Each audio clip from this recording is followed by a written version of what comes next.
Risk assessment simply means looking at each specific task and considering what is the safest way to complete it. This helps us become aware of the hazards involved in doing the job and taking action to prevent injury. As a building or construction worker, you are obliged to ensure you only carry out construction work you are competent to do, report significant risks, cooperate with others and coordinate work to ensure the health and safety of you and your co-workers, ensure you notify a supervisor of accidents and near misses, and follow site health and safety rules and procedures.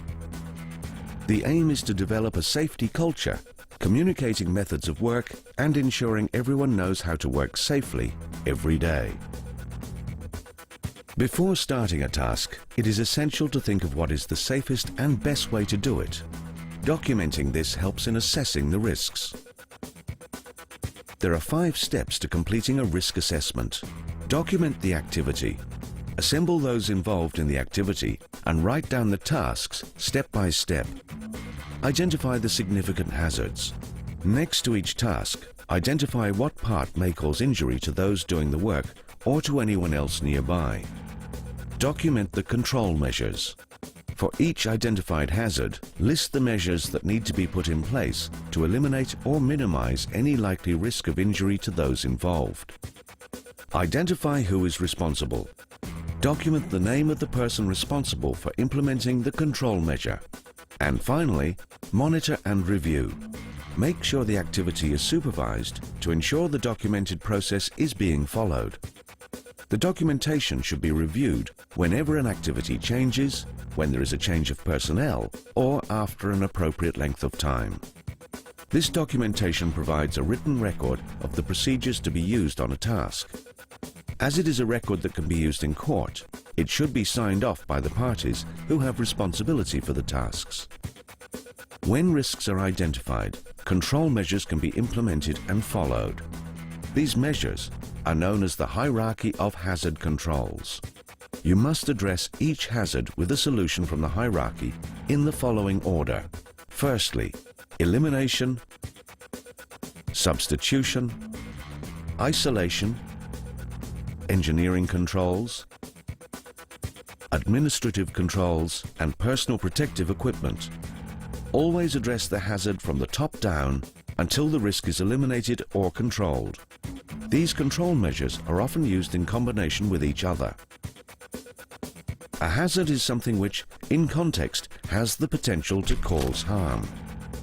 A useful way to categorize hazards is to identify them as physical, chemical, electrical, and biological. Then look at each work area to see if any of these apply.